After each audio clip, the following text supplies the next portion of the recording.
வெற்றி வாழ்வு திருச்சபையினுடைய காலை ஆராதனைக்கு வந்திருக்கிற உங்கள் யாவரையும் நம்முடைய ஆண்டவரும் இரட்சகருமாகிய இயேசு கிறிஸ்துவின் நாமத்தினாலே வாழ்த்தி வரவேற்கிறேன்.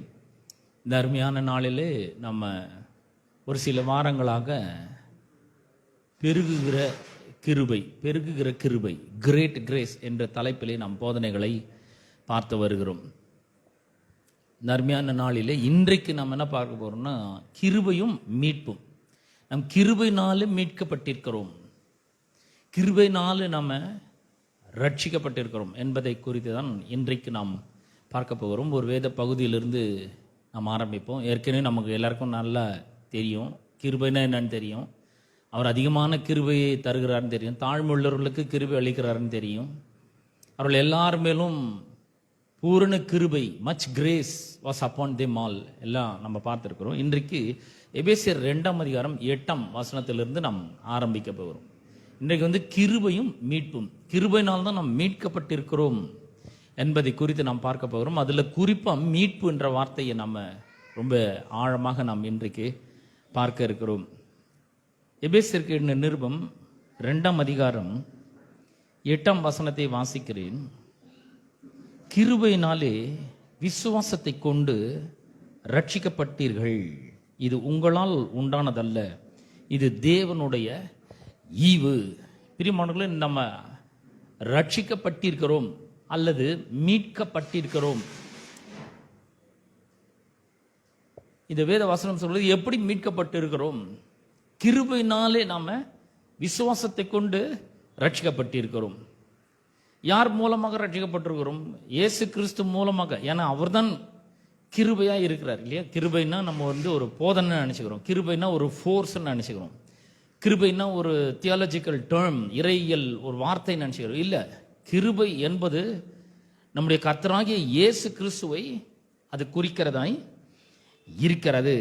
அப்ப கிருபையினாலே விசுவாசத்தை கொண்டு ரட்சிக்கப்பட்டிருக்கிறோம். இப்போ கிருபைனால அப்படின்னு சொல்லும்பொழுது இதில் நம்ம பாட்டு உண்மை கிடையாது.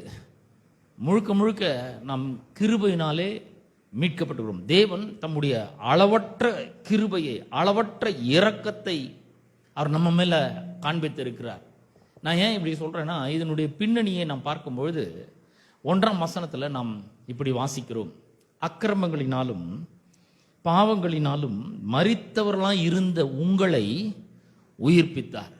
இந்த உயிர்ப்பிக்கப்படுறது தான் ரட்சிப்பு என்று இந்த இடத்துல வேதம் நமக்கு சொல்லுகிறது. ரட்சிக்கப்படுறதுக்கு முன்னாடி எப்படி இருந்தோம்னா, அக்கிரமங்களினாலும் பாவங்களினாலும் மரித்தவர்களாய் இருந்தோம். எப்படி இந்த மரணம் வந்தது? ஏன்னா ரோமருக்கு நிருபம் 6ஆம் அதிகாரம் 23ஆம் வசனம் சொல்லுகிறது, பாவத்தின் சம்பளம் மரணம். நம்ம எல்லாருக்கும் இந்த சம்பளம் கொடுக்கப்படுகிறது. பாவத்தின் சம்பளம் பாவத்தினால நம்ம மரித்தவர்களாக இருந்தோம். அப்படிப்பட்ட நம்மை முதலாவது அவர் என்ன பண்றாருன்னா நம்மளை உயிர்ப்பிக்கிறார். முதல்ல நம்ம அக்கிரமங்களினாலும் பாவங்களினாலும் மரித்து போனவர்களாக இருக்கிறோம். நம்ம எழுந்து ஒரு நன்மையும் செய்ய முடியாது, நம்ம எழுந்து ஒரு தீமையும் செய்ய முடியாது. ஏன்னா டோட்டலாக நம்ம மரித்தவர்களாய் இருந்தோம் என்று வேதம் சொல்கிறது. 2ஆம் வசனம் சொல்கிறது, அவைகளில் நீங்கள் முற்காலத்திலே இவ்வுலக வழக்கற்றத்துக்கு ஏற்றபடியாகவும் கீழ்ப்படியாமின் பிள்ளைகளிடத்தில் இப்பொழுது கிரியை செய்கிற ஆகாயத்து அதிகார பிரபுவாகிய ஆவிக்கற்றபடியாகவும் நடந்து கொண்டீர்கள். ஆவிக்கற்றபடி நடந்து கொண்டீங்களா? நல்லா நடந்துகளை பற்றி சொல்லலை. கடவுளுடைய பிரமாணங்களுக்கு நம்ம கீழ்ப்படிய முடியல. ஏன்னா உள்ள பாவம் இருக்கு, உள்ள அக்கிரமம் இருக்கு, உள்ள மரணம் இருக்கு. நம்மளை ரட்சித்துக் கொள்ள முடியாத ஒரு நிலையிலே நாம் இருக்கிறோம். அக்கிரமங்களை செத்து போயிருக்கிறோம், பாவங்களில் மரித்து போயிருக்கிறோம்.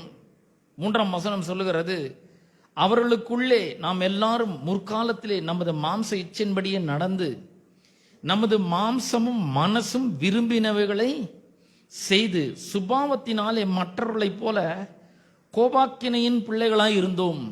1ஆம் வசனம் சொல்லுது, அக்கிரமங்களாலும் பாவங்களாலும் மரித்தவர்களாக நாம் இருந்தோம். 2ஆம் வசனம் சொல்லுகிறது, பிசாசு சொல்ற அந்த பிசாசின் ஆவிக்கு அற்றபடி நாம நடந்து கொண்டோம் என்று சொல்லுது. 3ஆம் வசனம் சொல்லுகிறது, நம்ம கோபாக்கினியின் பிள்ளைகளாக இருந்தோம். நம்முடைய மாம்சம் மனசு விரும்புறதெல்லாம் நம்ம செய்தோம். இப்படிப்பட்ட நிலையில இருந்த நம்மை 4ஆம் வசனம் சொல்லுது, தேவனோ இரக்கத்தில் ஐஸ்வர்யம் உள்ளவராய் நம்மில் அன்பு கூர்ந்த தம்முடைய மிகுந்த அன்பினாலே. 4ஆம் வசனம் பாருங்கள் எப்படி இருக்குது. தேவன் இரக்கத்தில் ஐஸ்வர்யம் உள்ளவராய் நம்மிடத்தில் அன்பு கூர்ந்த தம்முடைய மிகுந்த அன்பினாலே அக்கிரமங்களில் மரித்தவர்களாய் இருந்த நம்மை கிறிஸ்துவுடனே கூட உயிர்ப்பித்தார். கிருபையினாலே ரட்சிக்கப்பட்டீர்கள். இயேசுவின் மூலமாக நாம் ரட்சிக்கப்பட்டிருக்கிறோம். இந்த பாவத்திலிருந்து நம்மை நாமே விடுதலையாக்கி கொள்ளவே முடியாது. இந்த பாவத்திலிருந்து வெளியே வர முடியாதவர்களாய் இருந்தோம். இந்த பாவமும் அக்கிரமும் ஒரு பெரிய கை மாதிரி நம்மளை இறுக்கி பிடித்து கொண்டு இருக்கிறது. ஒரு சங்கிலி மாதிரி நம்மை கட்டி வைத்து இருந்தது. இப்ப இல்ல, ரட்சிக்கப்படுறதுக்கு முன்னாடி எப்படி அதிலிருந்து விடுதலையானோம், எப்படி அதிலிருந்து ரட்சிக்கப்பட்டோம். கர்த்தருடைய மிகுந்த இரக்கத்தினால், மிகுந்த அன்பினாலே. எதுக்கு இப்ப நாம ரட்சிக்கப்பட்டிருக்கோம்? எதனால் ரட்சிக்கப்பட்டிருக்கிறோம்? இந்த 5ஆம் வசனத்தினுடைய கடைசி பகுதி சொல்கிறது, கிருபையினாலே ரட்சிக்கப்பட்டிருக்கிறோம். யார் மூலமா ரட்சிக்கப்பட்டிருக்கிறோம்? இயேசு கிறிஸ்துவின் மூலமா ரட்சிக்கப்பட்டிருக்கிறோம். எப்படி இருந்தோம்? முன்ன அக்கிரமத்திலும் பாவத்திலும் மரித்தவர்களா இருந்தோம். இப்ப நம்மள என்ன பண்ணிக்கிறார்? கிறிஸ்துவுடனே கூட எழுப்பி கிறிஸ்துவுடனே கூட உயிர்ப்பித்திருக்கிறார். இதெல்லாம் ஏன் நடக்குது? 6ஆம் வசனம் சொல்லுது, கிறிஸ்து இயேசுக்குள் அவர் நம்மிடத்தில் வைத்த தயவினாலே. இதைத்தான் கிருபை நம்ம சொல்றோம். இந்த கிருபையை நமக்கு காண்பிட்டார். கிருபையின் மூலமாக அக்கிரமங்களிலும் பாவங்களிலும் மரித்தவர்களா இருந்த நம்மளை ரட்சித்துட்டாரு. ரட்சித்துட்டு அவர் நம்ம மேல வச்சிருந்த மிகுந்த தயவினாலே தம்முடைய கிருபையின் மகா மேன்மையான ஐஸ்வர்யத்தை, நல்ல கவனிங்க, இந்த கிருபை நம்மளை எப்படி ரட்சித்திருக்கிறது. அது மட்டும் இல்ல, அவருடைய கிருபையின் மகா மேன்மையான ஐஸ்வர்யம், the riches of his grace, வருங்காலங்களில் விளங்க செய்வதற்காக. இப்ப நம்மள ஒருத்தர் பார்க்கறாங்க, முன்ன நம்மளை பார்த்திருக்காங்க, இப்பவும் நம்மளை பார்க்கறாங்க. அவங்க நம்மளை பார்க்கும்போது அவங்க என்ன தெரிஞ்சுக்கணும்னா, கடவுள் இந்த மனுஷன் மேல எவ்வளவு அன்பு வச்சிருக்கிறாரு, கடவுள் இந்த மனுஷன் மேல எவ்வளவு இரக்கத்தை வச்சிருக்கிறாரு, தம்முடைய தயவை இந்த மனுஷன் இடத்துல காண்பித்திருக்கிறாரு. அப்புறம் இந்த கிருபையினுடைய மகா மேன்மை இந்த மனுஷனோட வாழ்க்கையில தெரிகிறதுன்றத பார்க்கணுமா. வருங்காலங்களில் விளங்க செய்வதற்காக கிறிஸ்து இயேசுக்குள் நம்மை அவரோட கூட எழுப்பி உன்னதங்களில் அவரோட கூட உட்காரவும் செய்தார். இப்ப நம்மளுடைய ஸ்டேட்டஸ் என்னன்னா, இந்த போன வாரம் சொன்ன இல்லையா, தாழ்ந்த நிலையிலிருந்து இந்த கிருபை நம்மளை என்ன பண்ணுது? உயர்ந்த ஸ்தானத்துக்கு நம்மளை கொண்டு வருகிறது. அடிமட்டத்தில் இருக்கிறவங்கள இந்த கிருபை தூக்கி மேல கொண்டு வருகிறது. நிறைய உதாரணங்களை பார்த்தோம். யோசேப்பை பார்த்தோம், யாக்கோபை பார்த்தோம், ஈசாக்கை பார்த்தோம். ஈசாக்கு பஞ்சத்தில் அடிபட்டுறான். அந்த தாழ்ந்த ஸ்தானத்திலிருந்து அவனை ஆசீர்வதிக்கப்பட்ட உயர்ந்த ஸ்தானத்துக்கு என்ன பண்ணுது? இந்த கிருபை கொண்டு வருகிறது. அப்ப அவருடைய தயவுனால, அவருடைய கிருபையினால தான் எல்லாமே நடக்கிறது. எதுக்கு அப்படின்னு சொன்னா, வரும் காலங்களிலே, வரும் காலங்களிலேன்னா அந்த வேதாகமம் எப்படி சொல்லிருக்குன்னா, the ages to come, வரும் காலங்களிலே அப்படின்னு சொல்லி அப்போஸ்தலனாகிய பவுல் முதல் நூற்றாண்டுல சொன்னார்னா, அதுக்கப்புறம் வர எல்லாமே வரும் காலங்களிலே தான். இப்போ நம்ம சொல்லும் பொழுது இன்னும் வரும் காலங்களிலே நம்ம மூலமா கடவுளுடைய கிருபை எவ்வளவு பெருசு, தயவு எவ்வளவு பெருசு என்பதை மக்களுக்கு காண்பிக்கணும். இந்த உலகத்துக்கு காண்பிக்கும்படியாக அவர் நம்மள என்ன பண்ணார்? அக்கிரமங்களிலும் பாவங்களிலும் மரித்தவர்களா இருந்த நம்மை கிறிஸ்துவுடனே கூட உயிர்ப்பித்தார். கிருபையினாலே ரட்சிக்கப்பட்டீர்கள். கிருபையினால நம்ம மோசமான ஒரு வாழ்க்கை நிலையிலிருந்து, தீமை நிறைந்த ஒரு வாழ்க்கை சூழ்நிலையிலிருந்து நல்ல வாழ்க்கை நிலைக்கு, நல்ல சூழ்நிலைக்கு ஆண்டவர் என்ன பண்றார்? நம்மளை கொண்டு வருகிறார். ஏன் கொண்டு வருகிறார்? ஏதோ நம்ம நல்லவங்கன்றதுனால அல்ல, நம்ம ரொம்ப யோகியர்கள், நம்ம ரொம்ப பரிசுத்தவான்கள் அப்படின்றதுனால அல்ல. அவர் இரக்கத்தில் அவ்வளவு ஐஸ்வர்யம் உள்ளவராக இருக்கிறார். He is rich in mercies. அவருடைய இரக்கத்திலே ஐஸ்வர்யம் உள்ளவராக இருக்கிறார். அதை காண்பிக்கணும். இப்போ அவர் எவ்வளவு இரக்கம் உள்ளவரா இருக்கிறார் மனுஷன் மேலன்றத காண்பிக்கிறதுக்காக என்ன பண்ணிட்டார்னா, கிறிஸ்துவுடனே கூட உயிர்ப்பித்து அவரை உன்னதங்களிலே அவரோடு கூட நம்மளே என்ன பண்ணிட்டார், கொண்டு போய் உட்கார வைத்திருக்கிறார். உட்கார செஞ்சுட்டு தான் அப்புறம் சொல்றாரு, கிருபையினாலே விசுவாசத்தை கொண்டு ரட்சிக்கப்பட்டீர்கள், இது உங்களால் உண்டானதல்ல. பாருங்க, இந்த நம்ம ரட்சிப்புன்றது நம்ம நிறைய முறை யோசிக்கிறோம். என்ன ரட்சிப்புனா என்ன? முதல்ல நம்ம மனம் திரும்ப வேணாமா? நம்ம ஆண்டவருக்கு எஸ் சொல்ல வேணாமா? மனம் திரும்பணும் இல்லை, அதுதானே ரொம்ப முக்கியம் அப்படின்னு நம்ம யோசிக்கிறோம். ஆனா எல்லாமே கிருபையின் மூலமாக தான் உண்டாகிறது என்பதை வேதம் நமக்கு தெளிவாக எடுத்துரைக்கிறதை நாம் பார்க்க முடியும். லூக்கா சுவிசேஷம் 15ஆம் அதிகாரத்தை திருப்போம். லூக்கா சுவிசேஷம் 15ஆம் அதிகாரத்தை திருப்போம். 15ஆம் அதிகாரம் 3ஆம் வசனத்திலிருந்து வாசிக்கிறேன். அவர்களுக்கு அவர் சொன்ன உவமையாவது, உங்களில் ஒரு மனுஷன் 100 ஆடுகளை உடையவனாய் இருந்து அவைகளில் ஒன்று காணாமற் போனால் 99 ஆடுகளையும் வனாந்திரத்தில் விட்டு காணாமற் போன ஆட்டை கண்டுபிடிக்கும் அளவும் தேடி திரியானோ. கண்டுபிடித்த பின்பு அவன் சந்தோஷத்தோட அதை தன் தோள்களின் மேல் போட்டுக்கொண்டு வீட்டுக்கு வந்து சிநேகிதரையும் அயலகத்தாரையும் கூட வரவழைத்து, காணாமற் போன என் ஆட்டை கண்டுபிடித்தேன், என்னோடு கூட சந்தோஷப்படுங்கள் என்பான் அல்லவா? அதுபோல மனம் திரும்ப அவசியம் இல்லாத 99 நீதிமான்களை குறித்து சந்தோஷம் உண்டாகிறதை பார்க்கிலும் மனம் திரும்புகிற ஒரே பாவியின் நிமித்தம் பரலோகத்தில் மிகுந்த சந்தோஷம் உண்டாயிருக்கும் என்று உங்களுக்கு சொல்லுகிறேன். பாருங்க, இந்த சம்பவத்துல ஒரு மேய்ப்பர் இருக்கிறாரு. இங்க 100 ஆடுகள் இருக்கு. ஒரு ஆடு தொலைஞ்சு போகுது, 99 ஆடு இங்க இருக்கு இல்லையா? அப்படித்தானே சொல்லுது அந்த ஊமை, அப்படிதான் சொல்லுது. ஒரு மேய்ப்பர் இருக்கிறாரு, அவருக்கு 100 ஆடுகள் இருக்கு, அதுல 1 தொலைஞ்சு போயிடுச்சு, 99 இங்க இருக்கு.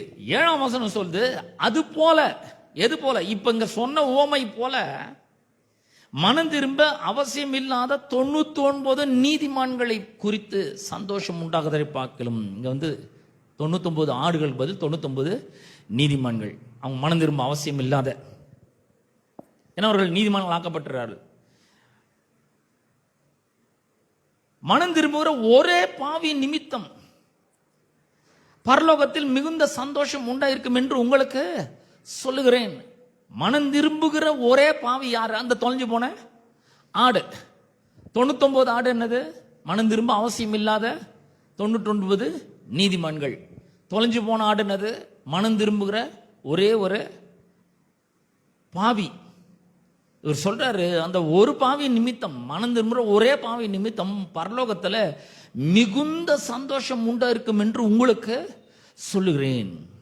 அப்ப இந்த சம்பவத்தை கொஞ்சம் டீட்டெயிலா பார்க்கலாம். இங்க ஒரு நல்ல மேய்ப்பன் ஒருத்தர் இருக்காரு. நல்ல மேய்ப்பன் ஏன் சொல்றேன்னு உங்களுக்கு தெரியும் இல்லையா? நல்ல மேய்ப்பன் யாரு? இயேசு சொல்ற, நானே நல்ல மேய்ப்பன். அப்ப அந்த நல்ல மேய்ப்பன் என்ன சொல்றாரு? அவர் என்ன பண்றாருன்னா, இந்த தொலைஞ்சு போன ஆடு ஒன்று போயிடுச்சு அப்படின்றது அவருக்கு தெரியுது. ரியலைஸ் பண்றாரு, ஐயோ ஒன்று தொலைஞ்சு போயிட்டு இருக்குது, 99 தான் இருக்குது இங்க எண்ணி பார்த்தா, இந்த ஒரு ஆடு தொலைஞ்சு போயிடுச்சு அப்படின்னு சொல்லி, இந்த தொலைஞ்சு போன ஆடு போய் எங்கேயோ சிக்கிட்டு இருக்குது. அது ஒண்ணுமே பண்ணல, அது திரும்பி வரதுக்கு எந்த முயற்சியும் எடுக்கல. அது ஐயோ மேய்ப்பனை காணுமே, மேய்ப்பனை எங்க இருக்கிறேன்னு தேடல, ஒன்றும் பண்ணல. அது பாட்டுன்னு அங்க சிக்கி தவித்துட்டு இருக்குது. ஆனா இந்த நல்ல மேய்ப்பன் ஒருத்தர் என்ன பண்றாருன்னா, அவர் இந்த 99 ஆடுகளை விட்டுறாரு. இந்த நல்ல மேய்ப்பன் அந்த தொலைஞ்சு போன ஒரு ஆட்டை தேட ஆரம்பிக்கிறாரு. அந்த நல்ல மேய்ப்பன் அந்த தொலைஞ்சு போன அந்த ஒரு ஆட்டை தேடுறாரு. அந்த நல்ல மேய்ப்பன் அந்த தொலைஞ்சு போன ஒரு ஆட்டை தேடி அலையிறாரு. அவர் திரியிறாரு, அவர் கண்டுபிடிக்கிறாரு, அவர் அந்த ஆட்டை தூக்குறாரு, அவர் அந்த ஆட்டை தோள் மேல தூக்கி போட்டுக்கிறாரு, அவர் வீட்டுக்கு திரும்பி வர்றாரு. சிநேகிதரை அவர் கண்டுபிடிக்கிறாரு, அயலகத்தார வரவழைக்கிறார், கூட வாங்க ஃப்ரெண்டுங்களை வாங்க, பக்கத்து வீட்டுக்கார எதிர் வீட்டுக்கார எல்லாமே வாங்கன்னா அவர் கூப்பிடுறாரு. அவர் பேசுறாரு, காணாமல் போன என் ஆட்டை கண்டுபிடிச்சிட்டேன், நீங்க என்னோட கூட என்ன பண்ணுங்கள், சந்தோஷப்படுங்கள், நான் சந்தோஷமா இருக்கிறேன். ஏன்? இந்த தொலைஞ்சு போன ஆட்டை நான் போய் என்ன பண்ணிட்டேன், போய் தேடி அலைஞ்சு திரிஞ்சு கண்டுபிடிச்சிட்டேன். இப்ப நான் சந்தோஷமா இருக்கேன், என் கூட சேர்ந்து நீங்களும் சந்தோஷப்படுங்கள். அதோடங்க அந்த ஓமம் முடியுது. இங்க இந்த ஆடு மனம் திரும்பிச்சுன்னு எங்கேயாவது சொல்லியிருக்கா? இந்த 3ஆம் வசனத்துல இருந்து 6ஆம் வசனம் வரைக்கும் இந்த ஆடு மனம் திரும்பிச்சுன்னு எங்கேயா சொல்லியிருக்கான்? எங்கேயுமே சொல்லவே இல்லை. அப்போ இங்க 7ஆம் வசனத்துல ஏன் அவர் சொல்றாரு, மனம் திரும்ப அவசியம் இல்லாத 99 நீதிமான்களை பார்க்கிலும் மனம் திரும்புகிற ஒரே பாவி நிமித்தம் பரலோகத்திலே மிகுந்த சந்தோஷம் உண்டாயிருக்கும் சொல்றாரு. இந்த ஆடு எங்க மனம் திரும்பிச்சு? எங்க மனம் திரும்பிச்சுன்னா, அந்த அந்த ஆடு ஒண்ணுமே செய்யாம இந்த நல்ல மேய்ப்பன் இந்த 99 ஆடுகளை விட்டு இந்த ஒரு ஆடை தேடி அலைஞ்சு திரிஞ்சு கண்டுபிடிச்சு அந்த ஆட்டை தூக்கி தன்னோட தோள் மேல போட்டுக்கின்னு வீட்டுக்கு கொண்டு வந்து நண்பர்கள் அயலத்தார் எல்லாரையும் வரவழைச்சு எனக்கு சந்தோஷமா இருக்கு, நீங்களும் எங்க கூட சேர்ந்து சந்தோஷப்படுங்கன்னு சொல்றாரு. அது வரைக்கும் இந்த ஆடு கம்முன்னு இருக்கு, அவ்வளவுதான். அதான் மனம் திரும்புதல். இப்போ நீங்களும் நானும் இதே மாதிரி தான் நம்மளும் மனம் திரும்பிருக்கோம். எப்படி மனம் திரும்பிக்கணும்? நம்ம எங்க இருந்திருக்கிறோம்? இந்த நல்ல மெய்ப்பன் ஒரு நல்ல ஒரு செய்தியோடு நம்மளை தேடி வந்தாரு. அவர் அலைகிறாரு, அவர் திரிஞ்சாரு, அவர் நம்மளை கண்டுபிடிச்சார். நம்மளும் அவரை கண்டுபிடிச்சோம் இல்ல. இங்க இருக்கிற யாராவது அவரை கண்டுபிடிச்சிங்களா? தேடி அலைஞ்சு திரிஞ்சு அவரை கண்டுபிடிச்சிங்களா? இல்லைங்க. என்னையும் அவர் தான் கண்டுபிடிச்சாரு, உங்களையும் அவர் தான் கண்டுபிடிச்சிருக்கிறாரு.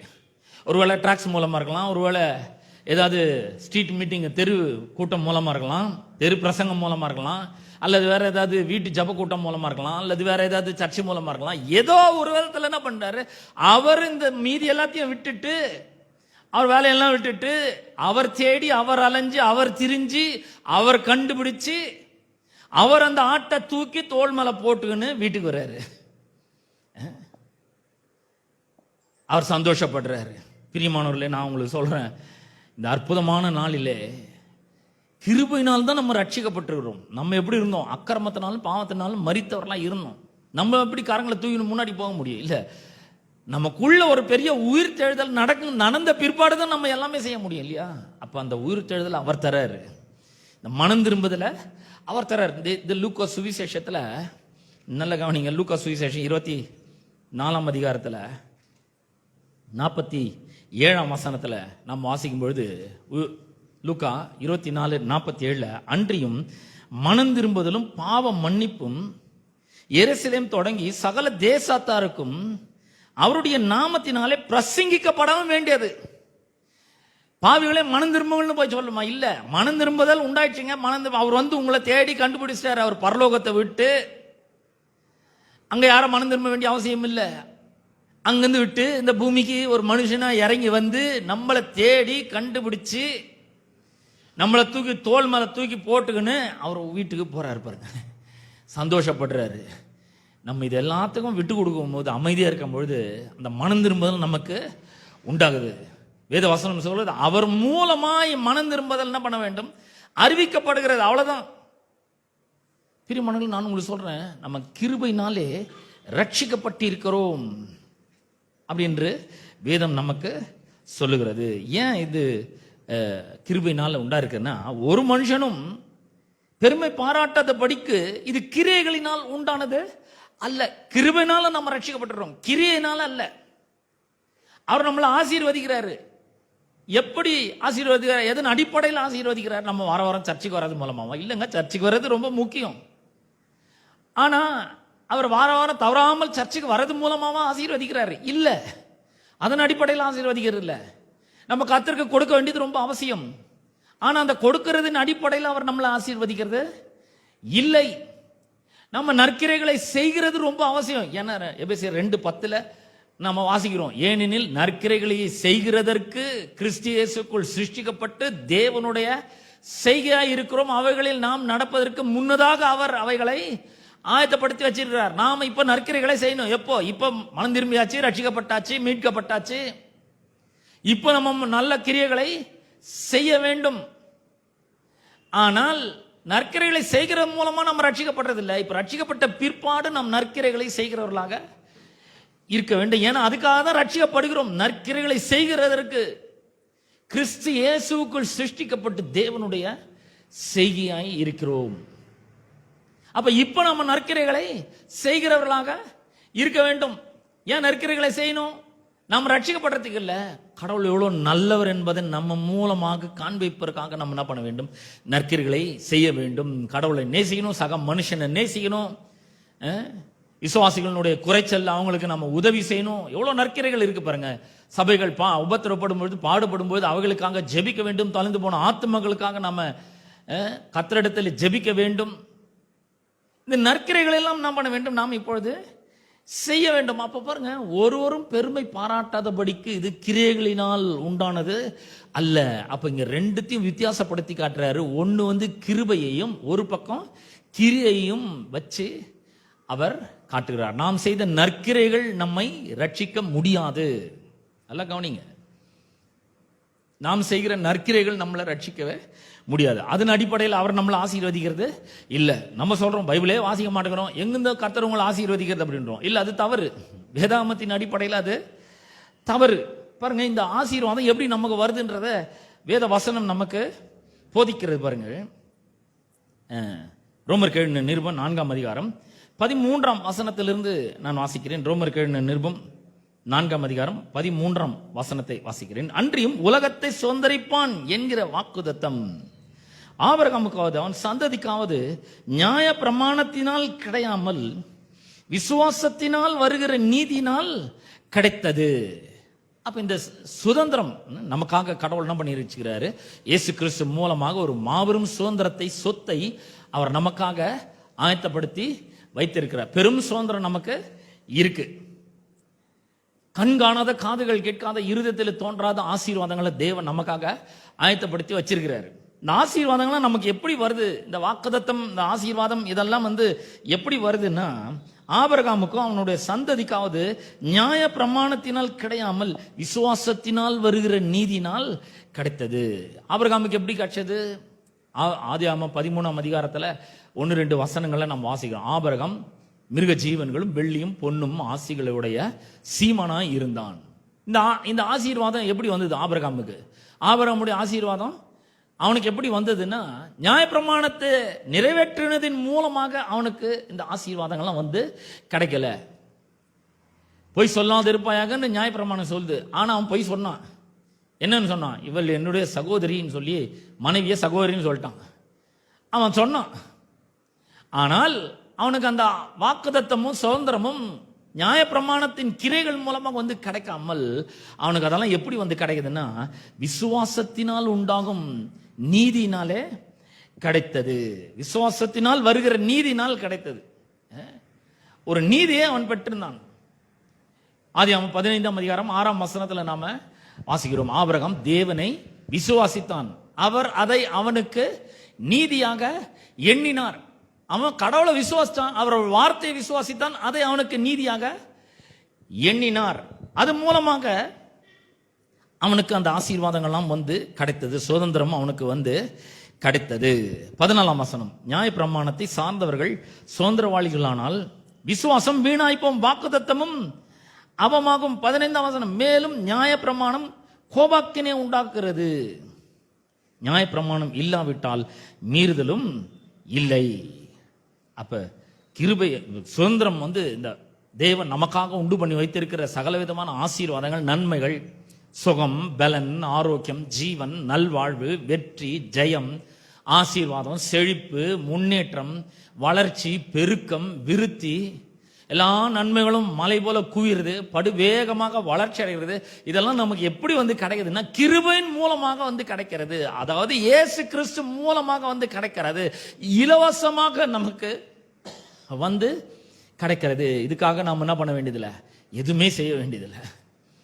இயேசுவே உம்மை என் ஆண்டவராக ரட்சகராக நான் ஏற்றுக்கொள்றேன், விசுவாசிக்கிறேன், நான் உம்முடைய பிள்ளை என்று விசுவாசிக்கிறேன்னு சொன்னா போதும். அது மூலமாக தான் இந்த ஆசீர்வாதங்களும் நன்மைகளும் நமக்கு கிடைக்கிறது. பாருங்க, இப்ப கலாத்தியர் 3ஆம் அதிகாரத்தை திருப்போம். கலாத்தியருக்கு நிருபம் 3ஆம் அதிகாரம் ஒரு சில வசனங்களை வாசிக்கிறேன். மேலும் தேவன் விசுவாசத்தின் 8ஆம் வசனம் 3:8, மேலும் தேவன் விசுவாசத்தினாலே புறஜாதிகளை நீதிமான்கள் ஆக்குகிறார் என்று வேதம் முன்னாக கண்டு உனக்குள் சகல ஜாதிகளும் ஆசீர்வதிக்கப்படும் என்று ஆபிரகாமுக்கு சுவிசேஷமாய் முன்னறிவித்தது. இந்த இடத்துல நம்ம மறுபடியும் ஆபிரகாம் பத்தி வாசிக்கிறோம். ரோமர் 4ஆம் அதிகாரத்துல 13ஆம் வசனத்துல உலகத்தை சுதந்திரிப்பான் என்கிற வாக்குத்தத்தம். சொன்னோம் இல்லையா? ஆபிரகாம் பார்த்து ஆண்டவர் சொல்றார், உலகத்தை சுதந்தரிப்பான். இதனுடைய அர்த்தம் என்ன? ஏன்னா இப்ப நம்ம ஆபிரகாமுடைய ஆசீர்வாதத்துக்கு சொந்தக்காரர்களாக நாம் இருக்கிறோம். ஆபிரகாமுக்கு என்ன மாதிரி ஆசீர்வாதம் உண்டாச்சுன்னு தெரிஞ்சாதான் நமக்கு என்ன மாதிரி ஒரு ஆசீர்வாதம் உண்டாயிருக்குது, இப்ப நமக்கு அந்த ஆசீர்வாதம்லாம் நம்முடையது அப்படின்றது தெரியும். ஆபிரகாமுக்கு என்ன வாக்குத்தத்தம் கொடுக்கப்பட்டது? உலகத்தை சுதந்தரிப்பான்.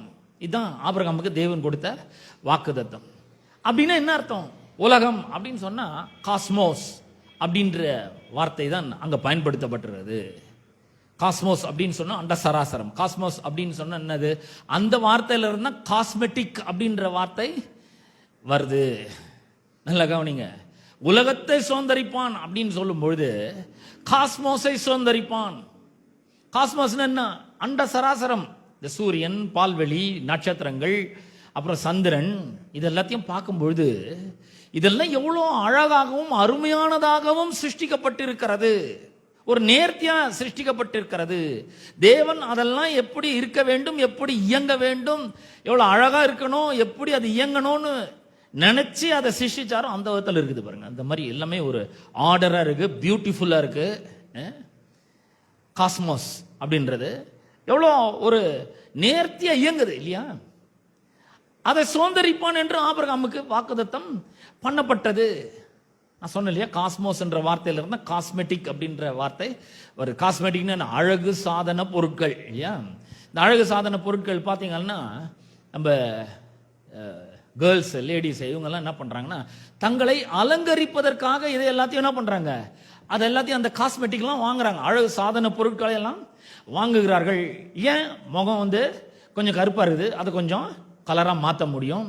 கண்ணு பார்க்கறதுக்கு எங்கேயோ இருக்கிற மாதிரி இருக்குது, ஆனா கொஞ்சம் கண்ணை அழகுபடுத்த முடியும். இது மாதிரி ஒவ்வொரு பகுதிகளும் முகத்தை பார்க்கும்பொழுதே நம்ம ஒரு வசீகரிக்கிற மாதிரி இந்த காஸ்மெட்டிக் அழகு சாதன பொருட்கள் மூலமாக என்ன பண்ண முடியும், நல்லா பண்ண முடியும். அப்ப பாருங்க, இந்த அழகு சாதன பொருட்கள் நம்ம முகத்தை எப்படி பண்ணிக்கிறது? வசீகரம் இல்லாத, பார்க்கறதுக்கு அந்த அளவுக்கு அழகில்லாத, வசீகரிக்காத ஒரு முகத்தை வசீகரமான ஒரு முகமாக மாற்ற இந்த அழகு சாதன பொருட்கள் உதவி செய்கிற இல்லையா? இந்த காஸ்மெட்டிக்ஸ் யூஸ் பண்ணி கண்ணில் நல்லா மைய போடுறோம், அப்புறம் ஐ லேஷஸ் போடுறோம், நல்லா என்ன பண்றோம், நல்ல என்னென்னமோ இருக்குது, சீரம் இருக்கு, அப்புறம் ஃபேஸ் மாஸ்க் இருக்கு, அப்புறம் பேஸ் இருக்கு, இன்னொன்னும் இருக்கு, நிறைய இருக்குது, எனக்கு பேர் தெரியல பாருங்க. அப்ப இந்த காஸ்மெட்டிக்ஸை உபயோகப்படுத்தி அழகாக என்ன பண்ணுகிறோம், இந்த முகத்தை அழகா மாற்றுறோம், பார்க்க வடிவாக மாற்றுகிறோம், அப்படிப்பட்ட ஒரு முகமாக மாற்றுகிறோம். அப்ப இந்த உலகத்தை சுதந்தரிப்பான் என்ற வாக்குத்தத்தத்தினுடைய அர்த்தம்னா தேவன் நாம் எவ்வாறு இருக்க வேண்டும், ஆக்கினைக்கு ஏதுவா இருந்தது அந்த தீர்ப்பு. எல்லாருக்கும் ஆக்கினை தீர்ப்பு வந்துடுச்சு. கிருபை வரமோ, இந்த ஈவு சொல்றல்ல, தேவனுடைய கிருபை வரமோ. இந்த கிருபை வரம் எங்க வாசித்தோம்? ரோமர் 6:23 பாவத்தின் சம்பளம் மரணம், தேவனுடைய கிருபை வரமோ. அவருடைய கிருபை வரம் என்னது? 6:23 நித்திய ஜீவனாய் இருக்கிறது. நம்முடைய கர்த்தராகிய இயேசுவினால் உண்டாகிற நித்திய ஜீவன் இருக்குது.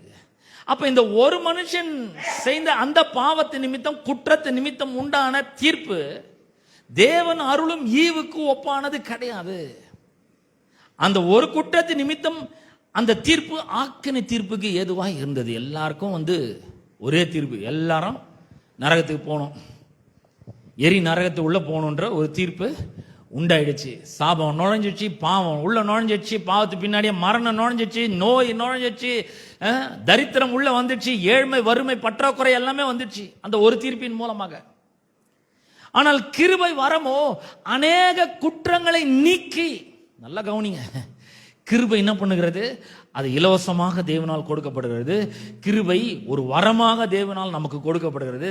அந்த வரத்தை பெற்ற நீங்களும் நானும், உங்களுக்கும் என்னுக்கும் அந்த கிருபை என்ன பண்ணுகிறா?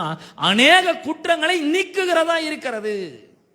நீதி விளங்கும் தீர்ப்புக்கு ஏதுவாய் இருக்கிறது. இப்ப நம்ம அந்த ஒரே குற்றத்தின் நிமித்தம் ஆக்கினை தீர்ப்புகள்லாம் தப்பிச்சாச்சு.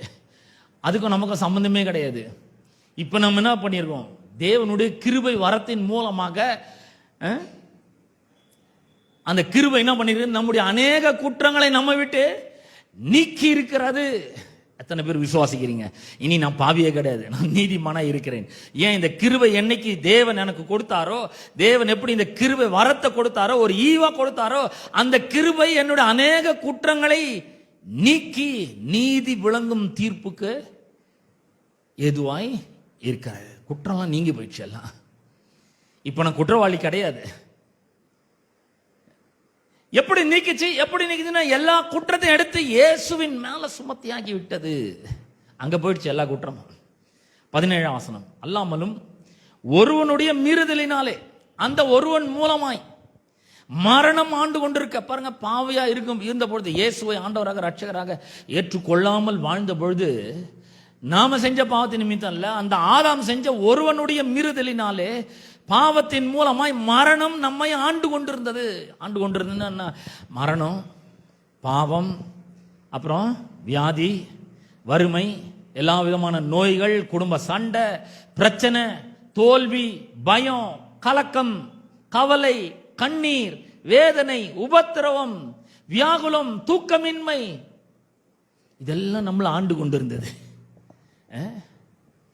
எல்லாம் நம்மள ஆண்டு கொண்டிருந்தது. கிருபையின் பரிபூரணத்தையும் நீதியின் ஈவாகிய பரிபூரணத்தையும் பெறுகிறவர்கள் யாரு? உங்களை என்னையும் பத்தி தான் சொல்லிடுது. இயேசுவே, நான் உம்மை என் வாழ்க்கையின் ஆண்டவராக ரட்சகராக ஏற்றுக்கொள்கிறேன்னு சொல்றோம் பாத்தீங்களா?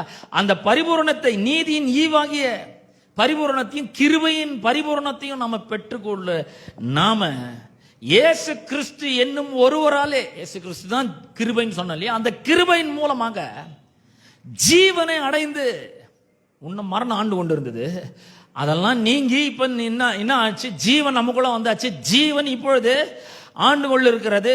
ஜீவனை அடைந்து ஆளுவார்கள் என்பது அதிக நிச்சயமாமே. இப்ப நீங்களும் நானும் கிருபையை பெற்றவர்களாக இருக்கிறோம். கிருபையின் மூலமாக ரட்சிக்கப்பட்டவர்களாக இருக்கிறோம். ஏன்? தேவன் எவ்வளவு நல்லவர், எவ்வளவு இரக்கம் உள்ளவர், எவ்வளவு கிருபை நிறைந்தவர், அவர் எவ்வளவு தயவு நிறைந்தவர் என்பதை வருங்காலங்களிலே நம்ம மூலமாக இந்த உலகத்துக்கு காண்பிக்கணும். பாருங்க, அதுக்காக தான் அவருடைய மிகுந்த அன்பினாலே, கிருபையினாலே நம்மளை ரட்சித்திருக்கிறார். அவருடைய அளவற்ற இரக்கத்தை நம்ம மேல காண்பித்திருக்கிறார். இவ்வளோ நாள் நம்முடைய வாழ்க்கையில எல்லா தீமையும் நடந்தது, பொல்லாப்பு நடந்தது, குடும்ப சண்டை இருந்தது, புருஷன் நேசிக்கல, புருஷன் ஒரே சண்டை, மனைவி கூட கூட பேசுறாங்க, இதெல்லாம் இருந்தது. ஆனா இன்னைக்கு கிருபையை பெற்று இருக்கிறோம். இப்ப நம்ம ஜீவனை அடைந்திருக்கிறோம், ஆளுகிறவர்களா இருக்கிறோம். இது எல்லாத்து மேல ஒரு பெரிய ஒரு ரூல், நமக்கு ஒரு பெரிய அத்தாரிட்டி, ஒரு அதிகாரமும் ஒரு பெரிய ஆளுகை நமக்கு கொடுக்கப்பட்டிருக்கிறது. இனி பாவம் நம்மள ஆள முடியாது, மரணம் நம்மள ஆள முடியாது, வியாதி நம்மள ஆள முடியாது, தரித்திரம் நம்மள ஆள முடியாது. இல்ல இல்ல, இதெல்லாம் உன்னால வாங்கவே முடியாது, இதெல்லாம் உனக்கு செய்யவே முடியாது, இதெல்லாம் உனக்கு கிடையாது, இதெல்லாம் வேற ஹை லெவல் பீப்புளுக்கு தான் சொல்லவே முடியாது. ஏன்னா அந்த மரணம் ஆண்டு வருஞ்சது, அதெல்லாம் போயிடுச்சு, அதெல்லாம் செல்லாததாகிவிட்டது. சரி, இப்ப என்ன நடந்திருக்குது? ஏன் இப்படிப்பட்ட ஒரு பெரிய ஒரு மாறுதல் நம்முடைய வாழ்க்கையில உண்டாயிருக்குது அப்படின்றத நம்ம அறிந்து கொள்ளணும்னா, கலாத்தியர் 3ஆம் அதிகாரத்தை திருப்போம். கலாத்தியர் 3ஆம் அதிகாரம் 9ஆம் வசனம் சொல்லுகிறது. ஏற்கனவே நம்ம பார்த்தோம் இல்லையா, ஆபிரகாமுக்கு சுவிசேஷமா முன்னறிவிச்சது. 9ஆம் வசனம் சொல்ல, அந்தப்படி விசுவாச மார்க்கத்தார் விசுவாசமுள்ள ஆபிரகாம் உடனே ஆசீர்வதிக்கப்படுகிறார்கள். ஆபிரகாம் ஆசீர்வதிக்கப்படுறது என்ன பண்ண? ஒண்ணுமே பண்ணல, அவன் விசுவாசிச்சான், அவ்வளவுதான். அவன் விசுவாசிக்கிற ஆண்டவரன்னு சொன்னதை அவர் நீதியா எண்ணிட்டார். அதான் விசுவாசத்தினால் உண்டாகும் நீதி. அது மூலமாக அவனுக்கு என்ன பண்ணுச்சு? ஆசீர்வாதங்கள்லாம் வந்து சேர்ந்துச்சு. அவன் சொல்றான், வேதம் வசனம் சொல்லுறது, அந்தப்படி விசுவாச மார்க்கத்தார் விசுவாசமுள்ள ஆபிரகாமுடனே ஆசீர்வதிக்கப்படுகிறார்கள். யாரெல்லாம் ஆபிரகாம் மாதிரியே தேவனை விசுவாசிக்கிறார்களோ, இயேசுவை விசுவாசிக்கிறார்களோ, அவர்கள் எல்லாரும் ஆபிரகாம் போலவே அவனு கூடவே ஆசீர்வதிக்கப்படுகிறார்கள்.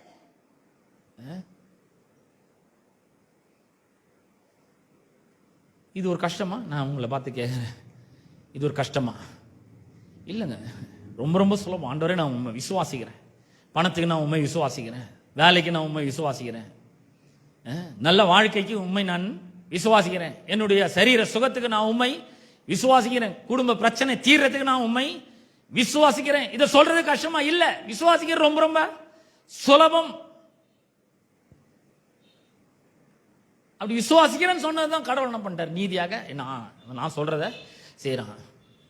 என் பிரச்சனை இவனே தீர்க்கறதுக்கு புறப்படல, என் உதவியை நாடுறான், என் சப்போர்ட்டை தேடுறான், என்னுடைய ஹெல்ப்பை அவன் நாடுகிறான். கிருபைன்னு என்ன? கடவுளுடைய சப்போர்ட், கடவுளுடைய உதவி, கடவுளுடைய ஹெல்ப், அவருடைய அனுக்கிரகம், அவருடைய ஒத்தாசை, அதான் கிருபை. அப்ப அவருடைய கிருபையை நாம் நாடும் பொழுது அவருக்கு ரொம்ப அது பிளீசிங்கா இருக்குது, அது அவருக்கு ரொம்ப பிரியமா இருக்கிறது. நம்முடைய பிரச்சனைகளை நம்மளே தீர்த்து கொள்ள முயற்சி எடுத்து கொண்டு வருவோம். பிரியமானவர்களே, நாம் அதெல்லாம் விட்டு ஒழிச்சிட்டு, ஆண்டவரே உம்முடைய கிருபை எனக்கு தாங்க, நான் என்னால இந்த பிரச்சனையை தீர்க்க முடியாது, என் புருஷனுக்கும் எனக்கும் இருக்கிற பிரச்சனை என்னால தீர்க்க முடியாது ஆண்டவரே, இத்தனை வருஷம் நான் பாடுபட்டாச்சு, இவ்வளவு வருஷம் நான் கஷ்டப்பட்டாச்சு, இதை என்னால தீர்க்கவே முடியல, நானும் என்னால ஆனதெல்லாம் பண்ணிட்டேன், என்னால தீர்க்க முடியல, இப்போ உங்களுடைய கிருபை வேணும் அப்படின்னு சொல்லும்போது நம்ம என்ன பண்றோம்? இயேசுவே, இந்த பிரச்சனையில நீங்க வாங்க, உம்மை நான் வரவழைக்கிறேன், உம்மை நோக்கி பார்க்கிறேன், உம்முடைய உதவியை நாடுகிறேன், உம்முடைய சப்போர்ட்டை தேடுறேன், நான் உம்முடைய அனுக்கிரகத்தை தேடுறேன், உம்முடைய உதவியை நான் கேட்கிறேன். ஆண்டவரே, கிருபை எனக்கு வேணும் அப்படின்னு சொல்லும்பொழுது அங்க என்ன நடக்குது? அந்த கிருபை நம்மளை பலப்படுத்துகிறது. எங்க நம்ம பலவீனமா இருக்கிறோமோ அந்த இடத்துல நம்மள ஆண்டவர் என்ன பண்றாரு?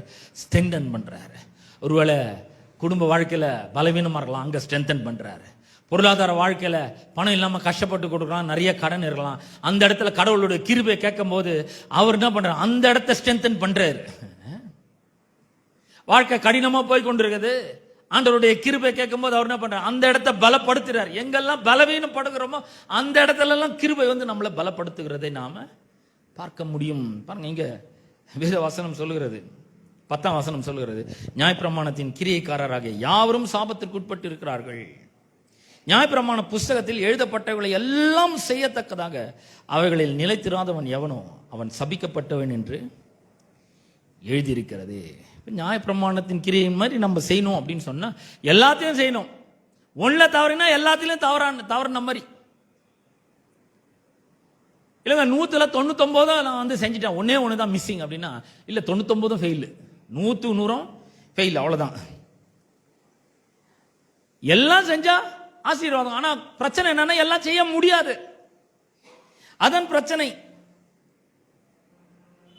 நியாயப்பிரமாணத்தின் கிரியைக்காரராகிய யாவரும் சாபத்திற்கு உட்பட்டு இருக்கிறார்கள். ஏன் நம்முடைய வாழ்க்கையில சாபம் வருது அப்படின்னு சொன்னா, நம்ம எப்ப நியாயப்பிரமாணத்தை நிறைவேற்றணும்னு போறோமோ அப்ப அந்த சாபம் நம்முடைய வாழ்க்கையில வந்து விடுகிறது. இப்ப 13ஆம் வசனத்தை வாசிக்க போறேன் நான். நியாயப்பிரமாணம் ரொம்ப நல்லது. இந்த மாதிரி சாபம், நியாயப்பிரமாணத்தின் கிரியைக்காரர்கள் எல்லாம் சாபத்துக்கு உட்பட்டிருக்கிறான்னு சொல்றதுனால நியாயப்பிரமாணம் சபிக்கப்பட்டதா? இல்லைங்க, நியாயப்பிரமாணம் நல்லதுன்னு சொல்லிக்குது வேதம். அது ரொம்ப நல்லது, பரிசுத்தமானது, தூய்மையானது, கற்பனைகள்லாம் ரொம்ப நல்லது. ஆனா அந்த நியாயப்பிரமாணம் கொடுக்கப்பட்ட நோக்கம் என்னன்னா, அது மூலமா ஒரு ஆள் கூட இயேசுவின் இடத்துல, தேவனிடத்துல என்ன பண்ண முடியாது? சேரவே முடியாது, வரவே முடியாது. கிருபையா தான் வர முடியும். அப்ப ஏன் நியாயப்பிரமாணம் கொடுக்கப்பட்டது? அந்த ஸ்டாண்டர்டை பார்த்து ஐயோயோ என்னால இந்த லெவலுக்கு வாழவே முடியாது, எனக்கு கடவுளுடைய உதவி வேணும், அவருடைய சப்போர்ட் வேணும், அவருடைய அனுக்கிரகம் வேணும், கடவுள் இல்லாமல், இயேசு இல்லாமல் என்னால அவரிடத்துல சேர முடியாது, அவர்கிட்ட வர முடியாது, ரட்சிக்கப்பட முடியாதுன்ற ஒரு நிலைக்கு நாம வர்றதுக்காக தான் நியாயப்பிரமாணமே கொடுக்கப்பட்டது. ஆகவேதான் நியாயப்பிரமாணத்தின் கிரியைக்காரர்கள் யாவரும் சாபத்திற்கு உட்பட்டு இருக்கிறார்கள். நியாயப்பிரமாண புஸ்தகத்தில் எழுதப்பட்டவர்களை எல்லாம் செய்யத்தக்கதாக அவைகளில் நிலைத்திராதவன் எவனோ அவன் சபிக்கப்பட்டவன் என்று எழுதியிருக்கிறதே. 11ஆம் வசனம், நியாயப்பிரமாணத்தினாலே ஒருவனும் தேவனிடத்தில் நீதிமானாகிறது இல்லை என்பது வெளியரங்கமா இருக்கிறது. நம்ம இந்த நியாயப்பிரமாணத்தின் கிரியை எல்லாம் கடைபிடிச்சு நான் ஆண்டவர்கிட்ட சேர்ந்துடுறேன் அப்படின்னா முடியாது. யாராலையும் அந்த மாதிரி செய்யவே முடியாது. அது வெளிப்படையா இருக்குது. ஏனெனில் விசுவாசத்தினாலே நீதிமான் பிழைப்பான் என்று எழுதியிருக்கிறது. ஏன்னா ஏற்கனவே எழுதியிருக்கிறாரு, நிறைய இடங்கள் எழுதியிருக்கிறாரு, பழைய ஏற்பாட்டிலும் எழுதியிருக்கிறாரு. பழைய ஏற்பாட்டில் ஆபக்குக்கு 2:4 எழுதியிருக்கிறார், விசுவாசத்தினால் நீதிமான் பிழைப்பான் என்று எழுதியிருக்கிறாரு. நியாயப்பிரமாணத்தின் கிரியை நிறைவேற்றது மூலமா அல்ல, விசுவாசத்தின் மூலமா தான் என்ன பண்ணுவான்? நீதிமான் பிழைப்பான். நியாயப்பிரமாணமோ விசுவாசத்திற்குரியது அல்ல. இந்த நியாயப்பிரமாணத்தின் கிரியைகளை நிறைவேற்ற மூலமா நமக்குள்ள விசுவாசம் பெருகுதா? இல்ல. அவைகளை செய்கிற மனுஷனே அவைகளால் பிழைப்பான். ஒண்ணு கூட தவறாம செய்யணும், அப்பதான் அவன் பிழைப்பான். நான் போன வாரமே சொன்னேன் இல்லையா, நியாயப்பிரமாணத்தை ஒரு ஆள் கூட நிறைவேற்ற முடியாது என்பதை காண்பிப்பதற்காகவே இயேசு என்ன பண்றாரு? உங்களுடைய நீதியானது பரிசேயர் சதுசேயருடைய நீதியை பார்க்கலாம் ஹைட்டா இல்லைன்னா, பெருசா இல்லைன்னா நீங்க பரலோக ராஜ்யத்துக்குள்ள பிரவேசிக்க முடியாதுன்றாரு. அந்த ஹைட்டுக்கு கொண்டு போறாரு.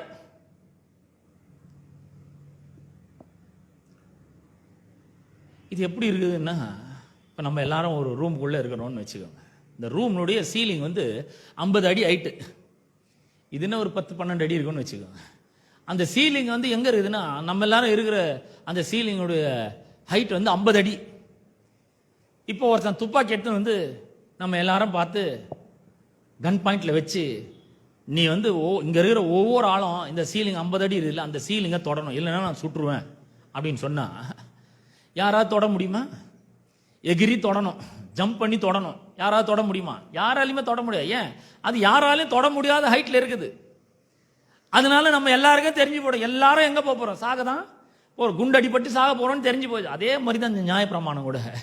நியாயப்பிரமாணம் சொல்லுது, பிறனுக்கு உண்டான யாதொன்றையும் இச்சை அதிர்ப்பாயகன்னு சொல்லுது. இச்சை பாவம் என்று நியாயப்பிரமாணம் சொல்லலைன்னா அது பாவனே எனக்கு தெரியாது இல்லையா? இச்சையானது கற்பனையினாலே சமயம் பெற்று எனக்குள்ளே பாவத்தை பிறப்பித்தது. பாவம் பூரணமாகும் பொழுது மரணத்தை பிறப்பித்தது. ரோமர் 7ஆம் அதிகாரத்தில் அந்த வசனத்தை நம்ம வாசிக்கிறோம். அப்ப ஒரு ஆள் கூட கடவுளுக்கு முன்னாடி நீதிமானாக ஆக முடியாது. எப்படி? இந்த சீலிங் ஹைட்டை எகிரி தொட்டு 50 அடி உயரத்தை தொட்டு நீதிமானாக முடியாது. அப்ப என்ன பண்ணும்? நம்ம யார முழங்கால் நிற்கணும், ஆண்டவரே இந்த மாதிரி ஒரு பரிசுத்தமா நீதியா என்னால வாழ முடியாது. பாருங்க, ஒரு வசனத்தை இங்க கோட் பண்ணணும்னு விரும்புறேன். முதலாவது கற்பனை என்னன்னு தெரியுமா உங்களுக்கு? முதல்ல 10 கற்பனை கொடுத்தார். 10 கற்பனை என்ன பண்ணிட்டாரு? 2 கற்பனையா மாத்திட்டாரு. தேவனாகிய கர்த்தரிடத்தில் உன் முழு இருதயத்தோடும் முழு ஆத்மாவோடும் முழு பலத்தோடும் அன்பு கூறுவாயாக. இதுதான் வந்து வாக்குத்தத்தம் உள்ள முதலாம் கற்பனையா இருக்குன்னு சொல்லி இருக்கிறார் இல்லையா? இதை யாராலையாவது செய்ய முடியுமா? முழு இருதயத்தோட முழு ஆத்மாவோட முழு பலத்தோட யாராவது அன்பு கூற முடியுமா? முடியாது. எந்த மனுஷனாலும் முடியாது. ஆகவேதான் இயேசு தம்முடைய குமாரன் இந்த உலகத்தை அனுப்பினாரு. அவர் வந்து தன் முழு இருதயத்தோடும் முழு ஆத்மாவோடும் முழு பலத்தோடும் கடவுள் இடத்துல அன்பு கூர்ந்தார் பாருங்க. உடனே தேவன் பரலோகத்தை கிழித்து வானத்தை கிழித்து இறங்கி சொல்லிட்டாரு, இவர் என்னுடைய நேசகுமாரன், இவரில் பிரியமா இருக்கிறேன், இவருக்கு செவி கொடுங்க சொல்லிட்டாரு. எவனாலையுமே எந்த கட்டளையும் என்ன பண்ண முடியாது, நிறைவேற்ற முடியாது. அதனால்தான் இயேசு இந்த உலகத்துல வந்து அதெல்லாவற்றையும் நமக்காக நிறைவேற்றினார். அப்ப இங்க நம்ம வாசிக்கிறோம், எவனுமே நியாய பிரமாணத்தின் கிரையினாலே தேவனிடத்திலே நீதிமானாகிறது இல்லை என்பது வெளியரங்கமாய் இருக்கிறது. ஏனென்றால் விசுவாசத்தினால் நீதிமான் பிழைப்பான் என்று எழுதியிருக்கிறது. நியாய பிரமாணமோ விசுவாசத்திற்குரியது அல்ல, அவைகளை செய்கிற மனுஷனே அவைகளால் பிழைப்பான். இப்ப 13ஆம் வசனம், மரத்திலே தூக்கப்பட்ட எவனும் சபிக்கப்பட்டவன் என்று எழுதியிருக்கிறபடி கிறிஸ்து நமக்காக சாபமாகி நியாய பிரமாணத்தின் சாபத்திற்கு நம்மை நீங்களாக்கி மீட்டுக்கொண்டார். நியாய பிரமாணத்தின் சாபம்னா என்ன அப்படின்னு சொல்லி உபாகமம் 28ஆம் அதிகாரத்தில் பயங்கரமாக எழுதப்பட்டிருக்குது. உபாகமம் 28ஆம் அதிகாரத்தில் திருப்போம் 15ஆம் வசனத்திலிருந்து நீங்க வாசிங்கன்னா 14 வசனம் வரைக்கும் அங்க ஆசீர்வாதத்தை பத்தி சொல்லிடுது. எப்படியெல்லாம் ஆசீர்வதிக்கப்படுவான், அவன் வந்து போகையில் ஆசீர்வதிக்கப்படுவான், வருகையில் ஆசீர்வதிக்கப்படுவான், மாப்பை செய்கிற கூட ஆசீர்வதிக்கப்பட்டிருக்கும், அவனுடைய தொட்டி ஆசீர்வதிக்கப்பட்டிருக்கும், எண்ணெய் ஆசீர்வதிக்கப்பட்டிருக்கும், கர்ப்பத்தின் கனி ஆசீர்வதிக்கப்படும், நிலத்தின் கனி ஆசீர்வதிக்கப்படும். ஒரு வழியா விரோதமா வருவாங்க, 7 வழியா ஓடி போவாங்க. கர்த்தரின் களஞ்சியங்கள் எல்லாம் ஆசீர்வாதம் கட்டளையிடுவார், கையின் பிரயாசத்தெல்லாம் ஆசீர்வாதம் கட்டளையிடுவார். இவ்வளோ ஆசீர்வாதம் சொல்லிடுது. 15ஆம் வசனத்திலிருந்து நம்ம வாசிக்கும் பொழுது கடைசி வசனம் வரைக்கும் வாசிக்கும் பொழுது சாபங்கள்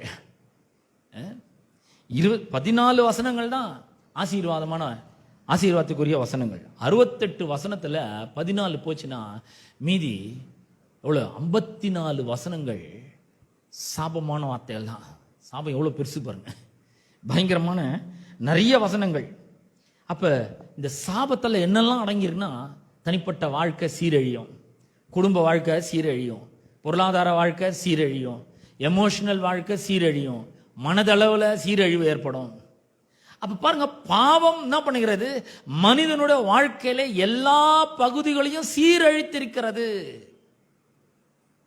பாவத்து மூலமா தான் இதெல்லாமே வருது.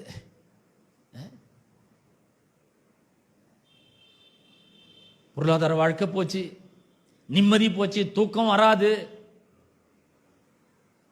எவ்வளவுதான் சம்பாதிச்சாலும் கையில நிக்காது. இதெல்லாம் பெரிய சாபங்க. இதை வாசித்து பாருங்க, வீட்டுக்கு போய் இந்த வசனங்கள்லாம் வாசிப்பாங்க. சரி, இது எல்லாமே போட்டோம். கடைசியில ஒரு வசனம், 68ஆம் வசனம், 68ஆம் வசனத்தை மட்டும் நான் வாசிக்கிறேன். இனி காணாதிருப்பாய் என்று நான் உனக்கு சொன்ன வழியாய் கர்த்தர் உன்னை கப்பல்களிலே எகிப்துக்கு திரும்ப கொண்டு போக பண்ணுவார். அங்கே உங்கள் சத்துருக்களுக்கு வேலைக்காரராகவும் வேலைக்காரிகளாகவும் விற்கப்படுவீர்கள். உங்களை கொள்வாரும் இல்லாதிருப்பார்கள். பாருங்க, இந்த பாவம் எந்த அளவுக்கு ஒரு மனிதனுடைய வாழ்க்கையை சீரழித்திருக்குதுன்னா, கப்பல் ஏற்றி மறுபடியும் எகிப்துக்கு கொண்டு போகப்படுவாங்க. யார்? இஸ்ரவேல் ஜனங்கள்.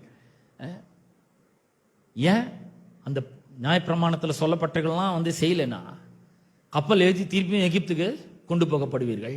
உங்களை வேலைக்காரராகவும் வேலைக்காரர்களாகவும் என்ன பண்ணுவார்கள்? விற்பார்கள். ஆனால் வாங்கறது யாரும் ரெடியா இருக்கவே மாட்டாங்க. உங்களை யாரும் வாங்கவே மாட்டாங்க. யோசேப்பு அடிமையாக விற்கப்பட்டான், ஆனால் போத்திபார் வாங்கிட்டாரு இல்லையா? சாத்ராக், மேஷாக், ஆபேத்நேகோ, தானியேல்லாம் அடிமையில போனாங்க. ஆனால் நேபுகத்நேச்சர் அவங்களெல்லாம் செலக்ட் பண்ணி ராஜ வம்சத்தை சேர்ந்தவங்கன்னு சொல்லி செலக்ட் பண்ணி அவங்களுக்கெல்லாம் ட்ரைனிங்லாம் கொடுக்குறாரு. ஆனால் இங்கே வேத வசனம் சொல்லுகிறது, உங்களை வேலைக்காரிகளாகவும் வேலைக்காரிகளாகவும் விற்பார்கள். ஆனால் யாரும் ஒரு ஆள் கூட வாங்கவே மாட்டாங்க உங்களை ஸ்லேவ் மார்க்கெட்டில். இது ஒரு பெரிய சாபம் பாருங்க. இயேசு என்ன பண்ணிக்கிறாரு? இந்த சாபத்திலிருந்து நம்மை நீங்களாக்கி மீட்டு கொண்டு இருக்க. மீட்பு அப்படின்ற வார்த்தையை கிரேக்க மொழியில் பார்த்தீங்கன்னா லுட்ரோசிஸ் அப்படின்னு வருது. லுட்ரோசிஸ் அப்படின்னு சொன்னா என்ன அர்த்தம்னா, ஒரு மார்க்கெட்ல போய் விலை கொடுத்து ஒரு பொருளை மீட்டு திரும்ப கொண்டு வருவது அப்படின்னு அர்த்தம். ஒரு மார்க்கெட்ல போய் பணத்தையோ இல்லை வேற ஏதோ மீட்கும் பொருளையோ கொடுத்து அந்த பொருளை மீட்டு கொண்டு வருவது, திரும்ப கொண்டு வருவது. ஏசு என்ன பண்ணாரு? ஒரு ஆள் கூட திரும்பி பார்க்காத, ஒரு ஆள் கூட வாங்க தயங்குன, ஒரு ஆள் கூட வேணான்னு சொன்ன நம்மள அந்த அளவுக்கு மோசமா இருந்திருக்கும். நம்ம பாவத்தினாலும் அக்கிரமத்தினாலும் சீரழிக்கப்பட்டிருந்தோம். பிசாசும் சாத்தானும் நம்முடைய வாழ்க்கையில அந்த அளவுக்கு ஒரு சீர்கேடை கொண்டு வந்தது. பாவமும் அக்கிரமும் நம்முடைய வாழ்க்கையை சீரழித்திருந்தது. இந்த கிருபை நம்மளை என்ன பண்ணுது? மீட்டெடுக்கிறது. வேத வசனம் சொல்றது, மரத்தில் தூக்கப்பட்ட எவனும் சபிக்கப்பட்டவன் என்று எழுதியிருக்கிறபடி கிறிஸ்து நமக்காக சாபமாகி நியாய பிரமாணத்தின் சாபத்திற்கு நம்மை நீங்களாக்கி மீட்டு கொண்டார். ஒரு மீட்கும் பொருளை கொடுத்து நம்மளை வாங்கிட்டாருங்க. எவனுமே வாங்க ரெடியா இல்லை. உங்களும் என்ன யார் வாங்குவா? ஏன்னா பாவத்தினால அக்கிரமத்தினாலும் சீரழிக்கப்பட்ட ஒரு வாழ்க்கை நமக்கு இருந்தது. ஆனா இந்த கிருபை பாவம் எந்தெந்த விதத்திலெல்லாம் மனிதனுடைய வாழ்க்கை சீரழித்திருந்ததோ அதையெல்லாம் சீர்படுத்தி நம்மளை அழகுபடுத்தி அருமையானவர்களாக்கி நம்மை பிரபுக்களோடும் ராஜாக்களோடும் உட்காரும்படி செய்திருக்கிறார் பாருங்க. அவர் மீட்டு இருக்கிறார் நம்மளை. இந்த விதத்தில் நாம் மீட்கப்பட்டிருக்கிறோம். இந்த விதத்தில் தான் நாம் ரட்சிக்கப்பட்டிருக்கோம். இயேசு அவருடைய விலையேற பெற்ற ரத்தத்தை கொடுத்து நம்மளை என்ன பண்ணியிருக்கிறாரு? வாங்கி இருக்கிறார். எங்க இருந்து? அடிமைகளை எவனும் வாங்கவே வாங்காத, வேணாச்சி, ஆனா இவனா தேவையே கிடையாது அப்படின்னு சொல்லி போனாங்க பார்த்தீங்களா? வேலைக்காரையா வச்சுக்கிறதுக்கு கூட, வேலைக்காரனை வச்சுக்கிறதுக்கு கூட தகுதியே கிடையாது. இவங்களை எவனுமே வாங்கவே மாட்டான். அந்த மாதிரி ஒரு ஆட்கள், அந்த மாதிரி கடந்த உங்களையும் என்னையும் இயேசு தம்முடைய விலையேற பெற்ற ரத்தத்தை கொடுத்து என்ன பண்ணியிருக்கிறாரு?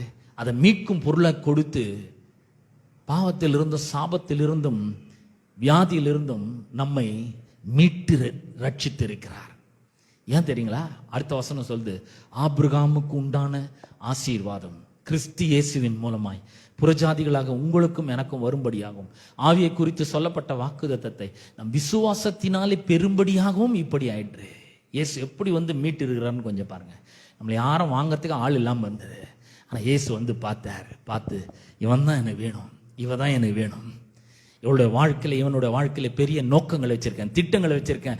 நான் இவனுக்காக ரத்தம் சிந்திருக்கேன், கல்வாரி சிலுவையிலே பாடுபட்டிருக்கிறேன், என்னுடைய விலையேற பெற்ற ரத்தத்தை சிந்திருக்கிறேன், உயிரை கொடுத்திருக்கிறேன், இவனை மீட்டு இருக்கிறேன், மீட்கும் பொருளா என்னையே நான் கொடுத்திருக்கிறேன். இப்ப இவனை ஆசீர்வதிக்கிறேன். நான் இந்த ஆசீர்வாதங்கள்லாம் ஒண்ணுதுன்னு சொல்லியிருக்கிறார். பிரியமானவர்களே, நான் சொல்றேன், ஏழையா வாழவே முடியாதுங்க. நாம வியாதிப்பட்டவெல்லாம் வாழவே முடியாது, சாபத்துக்கு உட்பட்டவெல்லாம் வாழவே முடியாது. சாபமும் பாவமும் நம்முடைய வாழ்க்கையில என்னவெல்லாம் செய்ததோ அதெல்லாம் ரிவர்ட் பண்ணி இயேசு நம்முடைய வாழ்க்கை தரத்தை உயர்த்தி இருக்கிறார், ஆசீர்வதித்திருக்கிறார், மீட்டிருக்கிறார், ரட்சித்திருக்கிறாருங்க. நம்மள நீங்களும் நானும் மீட்கப்பட்டவர்கள், ரட்சிக்கப்பட்டவர்கள். யாரும் வாங்காம இருந்த நம்மள இயேசு அவருடைய விலையேற பெற்ற ரத்தத்தை கொடுத்து மீட்டு இருக்கிறார், ரட்சித்து இருக்கிறார், வாங்கி இருக்கிறார், ஆசீர்வாதத்தை கொடுத்துக்கிறார்.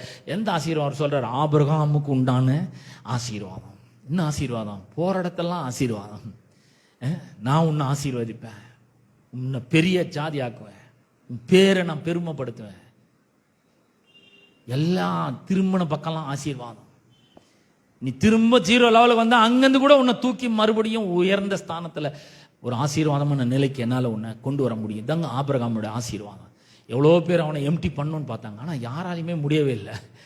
கடவுள் என்ன பண்ணார்? அவனை திரும்ப திரும்ப உச்சமான ஒரு நிலைக்கு, வாழ்க்கையில தரமான ஒரு நிலைக்கு கொண்டு வந்தார். நான் சொல்றேன், அவர் மூலமாக நாம் மீட்கப்பட்டிருக்கிறோம், அவர் மூலமாக நாம் ரட்சிக்கப்பட்டிருக்கிறோம்.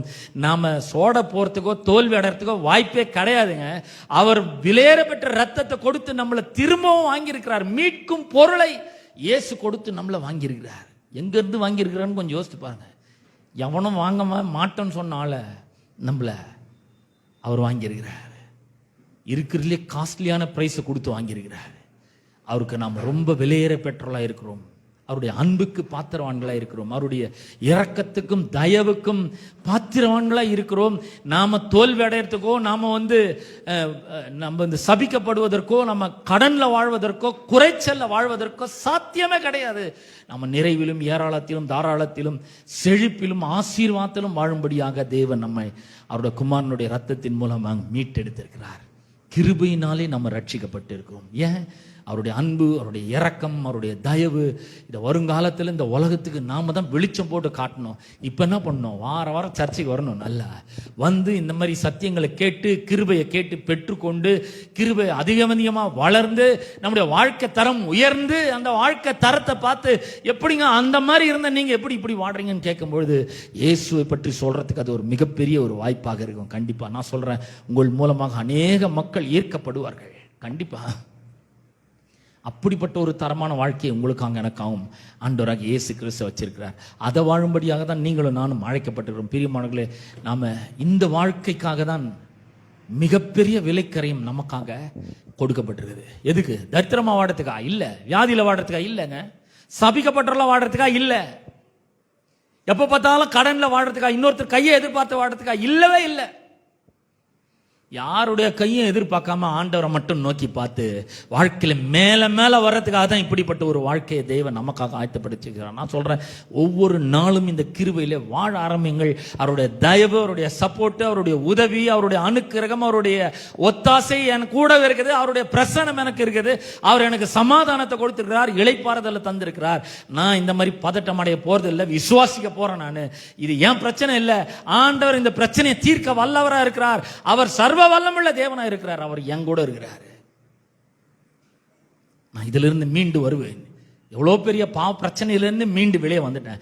இதிலிருந்து நான் திரும்ப மீண்டு வெளியே வருவேன், வெற்றிகரமாக வாழ்வேன். தேவன் என்னை எப்படி வாழ வேண்டும் என்று உண்டாக்கி இருக்கிறாரோ அந்த மாதிரி வாழ்றதுக்கு நான் மிகவும் தகுதியானவன் என்று நம்மளை பத்தி நாம நினைக்கிறோம் உயர்வா. அப்பதான் என்ன பண்ண முடியும்? அந்த மாதிரி வாழ முடியும். இப்படிப்பட்ட ஒரு வாழ்க்கைக்காக தான் இயேசு உங்களை அழைத்திருக்கிறார். அவருடைய கிருபையை காண்பிச்சிருக்கிறார். அவருடைய கிருபையும், அவருடைய தயவும், அவருடைய இரக்கத்தையும், அவருடைய அன்பையும் ஒவ்வொரு நாளும் அனுபவத்தரலாக நாம் இந்த உலகத்தில் வாழ்வோம். தேவனுடைய நாமத்துக்கு மகிமை கொண்டு வருவோம். நம்ம அவரும் கண்களை மூடி ஜெபிப்போம். எல்லாரும் எழுந்து நிற்போம். கர்த்தர் உங்களை ஆசீர்வதிப்பாராங்க. எல்லாம் எழுந்து நிற்போம். ஆண்டவர் பெரிய மிகப்பெரிய ஒரு தரமான வாழ்க்கையை நமக்காக அவர் ஆயத்தப்படுத்தி வச்சிருக்கிறார். அவர் நம்மளை விலைக்கரைமாய் வாங்கியிருக்கிறார். அவருடைய விலையேற பெற்ற ரத்தத்தை நமக்காக சிந்தி ஜீவனை கொடுத்து ஒரு தரமான வாழ்க்கையை நமக்காக கொடுத்திருக்கிறார். ஆனா நம்ம இந்த மாதிரி வாழ்க்கையை வாழ்ந்து கொண்டிருக்கிறது அவருக்கு பிரியமே கிடையாது. பாருங்க, இந்த வாழ்க்கையை நம்ம பலத்திலே வாழ்ந்துட்டு போயிடலாம். ஆனா நம்ம கற்பனையில கூட நினைச்சு பார்க்க முடியாத ஒரு வாழ்க்கையை வாழும்படியாக தேவன் நமக்காக திட்டங்களை வச்சிருக்கிறார். அந்த வாழ்க்கையில வாழும்படியாக தான் அவர் விலையேற பெற்ற ரத்தத்தை கல்வாரி சிலுவிலே சிந்தி உங்களையும் என்னையும் நியாயப்பிரமாணத்தின் சாபத்திலிருந்து மீட்டெடுத்திருக்கிறார். ஏன்? ஆபிரகாமுக்கு உண்டான ஆசீர்வாதம் உங்களுக்கு எனக்கு வரணும் கிறிஸ்து இயேசுவின் மூலமாக. அதுக்காக தான் அந்த ஆசீர்வாதம் ஏற்கனவே நமக்கு உண்டா இருக்குது. ஏன்? நம்ம கிறிஸ்துவினால் உண்டாகும் தேவ நீதியை பெற்றிருக்கிறோம். விசுவாசத்தினால் உண்டாகும் தேவ நீதியை பெற்ற சந்ததியாய் நாம் இருக்கிறோம். வாக்குத்தத்தத்தை சுதந்திரிக்கிறவர்களாய் இருக்கிறோம். வேதம் சொல்கிறது, நீங்கள் கிறிஸ்துவனுடையவர்களானால் ஆபிரகாமின் சந்ததியாராயும் வாக்குத்தத்தத்தின்படி சுதந்திரராயும் இருக்கிறீர்கள். எல்லா சொத்துக்கும் நீங்க தான் வாரிசுன்னு சொல்லுது. அப்ப அந்த மாதிரி நிமிர்ந்து நடக்கணும், தேவனை நோக்கி பார்க்கணும், இயேசுவை நோக்கி பார்க்கணும். இந்த ஆசீர்வாதங்கள் எல்லாம் பெற்று நாம் அனுபவிக்க வேண்டும். அந்த விதத்துல நம்ம வாழ்கிறவர்களா இருக்க வேண்டும். அந்த வாழ்க்கைக்காக தான் உங்களை என்னை அழைத்திருக்கிறார். நம்ம கண்களை மூடி ஜெபிப்போம். அன்பின் பிதாவே, உம்முடைய குமாரனாகிய இயேசு கிறிஸ்துவின் நாமத்திலே உம்மண்டை நாங்கள் வருகிறோம். இந்த அற்புதமான மனம் மகிழ்ச்சியின் நாளுக்காக உமக்கு நன்றி செலுத்துகிறோம். ஆண்டவர், இந்த அருமையான நாளிலே கிருபை எங்களுக்கு எப்படிப்பட்ட ஒரு வாழ்க்கையை ஆயத்தம் பண்ணி வைத்திருக்கிறது என்பதை இன்றைக்கு காலை வேளையிலே நாங்கள் அறிந்து கொண்டோம். ஆண்டவரே, ஒரு தரமான வாழ்க்கையை, செழிப்பான வாழ்க்கையை, ஆசீர்வாதமான வாழ்க்கையை, ஆண்டவரே, ஒரு தரமான நல்ல வாழ்க்கையை நாங்கள் வாழும்படி உம்முடைய விலையேற பெற்ற இரத்தத்தை சிந்தி ஜீவனை கொடுத்து அப்படிப்பட்ட ஒரு வாழ்க்கையை எங்களுக்காக நீர் ஆயத்தப்படுத்தி வைத்திருக்கிறீர். ஆண்டவரே, இந்த அடிமை சந்தையில் இருந்த எங்களை, யாருமே வாங்காத எங்களை உம்முடைய விலையேற பெற்ற இரத்தத்தையும் ஜீவனையும் கொடுத்து அந்த நியாயப்பிரமாணத்தின் சாபத்திலிருந்து எங்களை நீங்களாக்கி மீட்டுக் கொள்ளும்படியாக ஆண்டவரே எங்களை நீர் வாங்கி இருக்கிறீர். ஆண்டவரே, நாங்க நல்லா திருப்தியா சாப்பிடணும், நல்ல வீடுகளை கட்டணும், அதுல குடியேறணும், பொண்ணு வெளியெல்லாம் பெருகணும், எங்களுக்கு உண்டானவெல்லாம் வர்த்திக்கணும், உச்சிதமான பொருள்களாலே நாங்கள் ஆசீர்வதிக்கப்படணும் என்று அப்படிப்பட்ட ஒரு வாழ்க்கையை தான் நீர் எங்களுக்காக வைத்திருக்கிறீர். அதற்காக உமக்கு நன்றி செலுத்துகிறோம். ஆண்டவர், அந்த வாழ்க்கையை ஆண்டவரை ஒவ்வொரு நாளும் நாங்கள் இயேசு கிறிஸ்துனுடைய உதவியோடு, ஒத்தாசையோடு, சப்போர்ட்டோடு நாங்கள் வாழ எங்களுக்கு எல்லா விதத்திலும் உதவியும் ஒத்தாசையும் செய்யும்படியாக நாங்கள் ஜெபிக்கிறோம். பிரச்சனையோடு ஆண்டவரே, போராட்டத்தோடு வந்திருக்கிற ஒவ்வொருவருக்காக ஜெபிக்கிறேன். வியாதியோடு வந்திருக்கிற ஒவ்வொருவருக்காக ஜெபிக்கிறேன். ஆண்டவரே, தேவையோடு வந்திருக்கிற ஒவ்வொருவருக்காக ஜெபிக்கிறேன். அவர்கள் தேவையெல்லாம் கிறிஸ்து இயேசுக்குள்ளே மகிமையிலே நிறைவாக்கும்படியாக நான் ஜெபிக்கிறேன். ஆண்டவரே, தோல்வியெல்லாம் வெற்றியாகட்டும் என்று ஜெபிக்கிறேன். நோய்களாம் நீங்கி ஆண்டவரே சுகம் உண்டாகட்டும் என்று ஜெபிக்கிறேன். பலன் உண்டாகட்டும், ஜீவன் உண்டாகட்டும் என்று ஜெபிக்கிறேன். ஆசீர்வாதம் உண்டாகட்டும், செழிப்பு உண்டாகட்டும். ஆண்டவரே, வறுமை, தரித்திரம், இல்லாமை, ஏழ்மை, பற்றாக்குறை எல்லாம் நீங்கட்டும் என்று ஜெபிக்கிறேன். ஆண்டவரே, கர்த்தர் பெரிய காரியங்களை செய்வீராக. இங்கு வந்திருக்கிற ஒவ்வொருவரும், யூடியூப்லையும் ஃபேஸ்புக்லையும் பார்த்து கொண்டிருக்கிற ஒவ்வொருவரும் உம்முடைய கரத்திலே ஒப்புக் கொடுக்கிறேன். தொடர்ந்து அவர்களையும் ஆசீர்வதிப்பீராக. துதி, கன, மகிமை எல்லாவற்றும் ஒருவருக்கே நாங்கள் செலுத்துகிறோம். இயேசுவின் நாமத்தில் ஜெபிக்கிறோம் பிதாவே.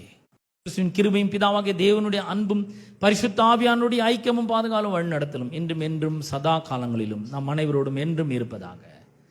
ஆமேன், ஆமேன்.